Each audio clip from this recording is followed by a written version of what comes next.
Julio Cortázar pasó mucho tiempo en una casa de su propiedad, en un pequeño pueblo trepado en un peñasco de la Provenza profunda, se llama Señón, situado a 4 kilómetros de la casa de mis padres y donde vamos cada año. Y cada año vamos a ese pueblito de Señón y pensamos a Julio Cortázar. Pensamos a un Julio Cortázar que tenía como vino favorito el blanco de Alsacia llamado Sylvaner, y mi padre siempre, mis padres de origen alsaciano siempre tenían de ese vino. Bueno, sin contar que Julio Cortázar tenía una preferencia para el músico inolvidable Charlie Parker. Guillermo mencionó a Rayuela. Debo confesar que no había leído Rayuela cuando escribí ese libro de Cortázar. Más que todo me gustan los relatos, y entre los relatos mis preferidos son Las armas secretas, Las babas del diablo y la fantástica Autopista del Sur, un embotellamiento interminable que desemboca en pues una locura absolutamente extraordinaria. Pero eso sirve de entrada a mi ponencia. Cortázar nos dice, y es un juego que yo practiqué de chico, durante horas y días y año tras año. Rayuela se juega con una piedrita que hay que empujar con la punta del zapato. Ingredientes: una acera, una piedrita, un zapato y un bello dibujo con tiza, preferentemente de colores. En lo alto está el cielo, abajo está la tierra. Es muy difícil llegar con la piedrita al cielo, casi siempre se calcula mal y la piedra sale del dibujo. Pues puede uno tomar la rayuela como la metáfora de las relaciones entre la historia y la ficción.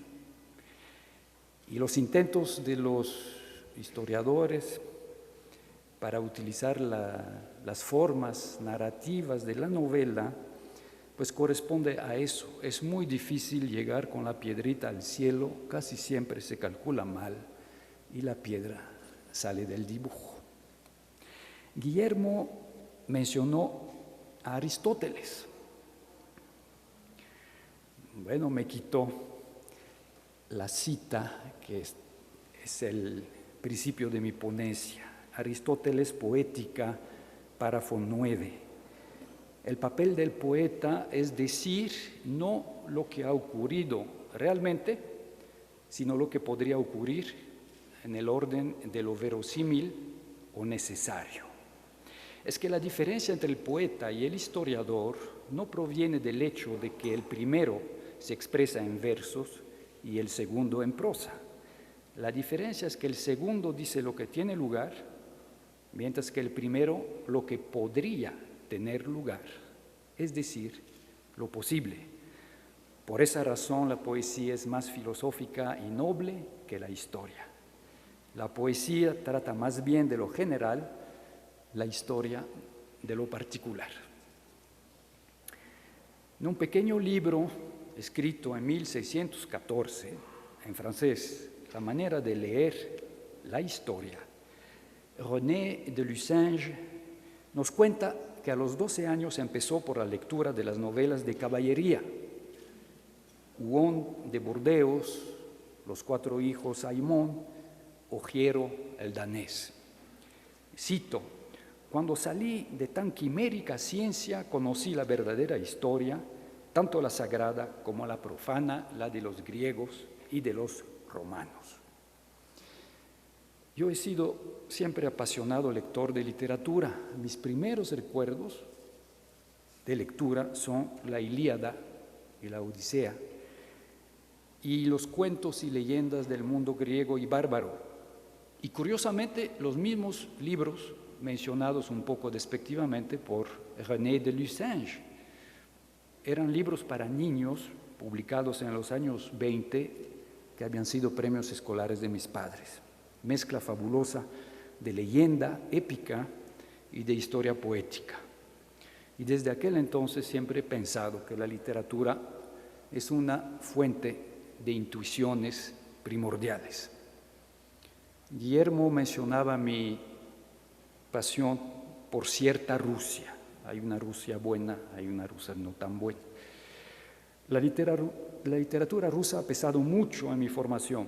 Pushkin, Gogol, Turgenev, Dostoyevsky, Tolstoy y todos los grandes del siglo XX, soviético y ruso de nuevo.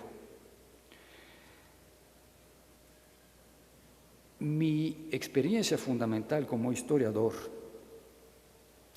es que muchas veces la literatura alcanza con una eficacia y con una contundencia lo que nosotros buscamos y no alcanzamos.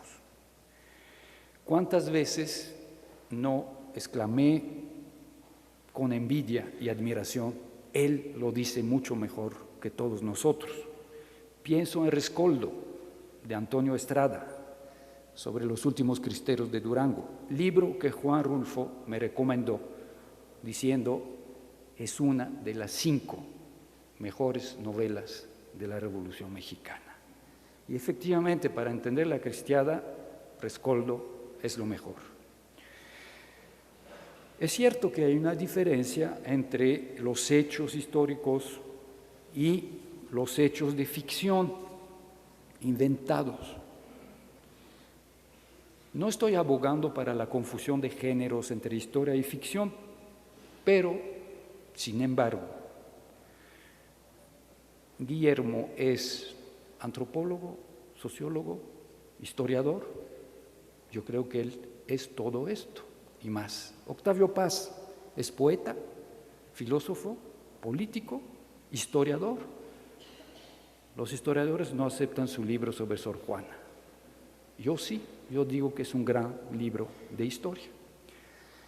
Y podríamos enumerar así muchas gentes para decir que es tiempo de olvidar esa concepción dura, positivista de las ciencias sociales. Yo prefiero llamarlas humanas. Después de todo, Clio, la hada madrina de la historia de los griegos, Clio es una musa, una hermosa divinidad femenina, una de las muchas hijas de Mnemosina, la memoria. Hayden White exagera apenas cuando dice que escribir un libro de historia es como escribir una novela. Ahora, Luis González decía que había dejado de leer novelas porque la historia rebasa en imaginación a todos los novelistas. Y cuando vemos hoy en día esa cantidad de novelistas que agarran temas históricos, uno se pregunta si no se les ha secado la imaginación a esos novelistas. Entonces, la historia como novela verídica, para hacer la síntesis entre White y Luis González. Creo que sí. Los historiadores cuentan acontecimientos verdaderos que tienen al hombre como actor. La historia es una novela verdadera. Eso es lo que creo. En el siglo XIX, cuando la historia intentaba alcanzar la supuesta dignidad de ciencia dura sobre el modelo de las ciencias naturales, los novelistas fueron capaces de ganarles en profundidad a los historiadores. Alejandro Dumas en Francia, Walter Scott en Inglaterra, en Escocia, Manuel Paino en México, Tolstoy en Rusia con La Guerra y la Paz, son fabulosos. Cuando empecé a preparar mi libro, Rusia y sus imperios, no tardé en darme cuenta que los escritores rusos que mencioné al principio me eran mucho más útiles que tantos documentos y publicaciones. Hay un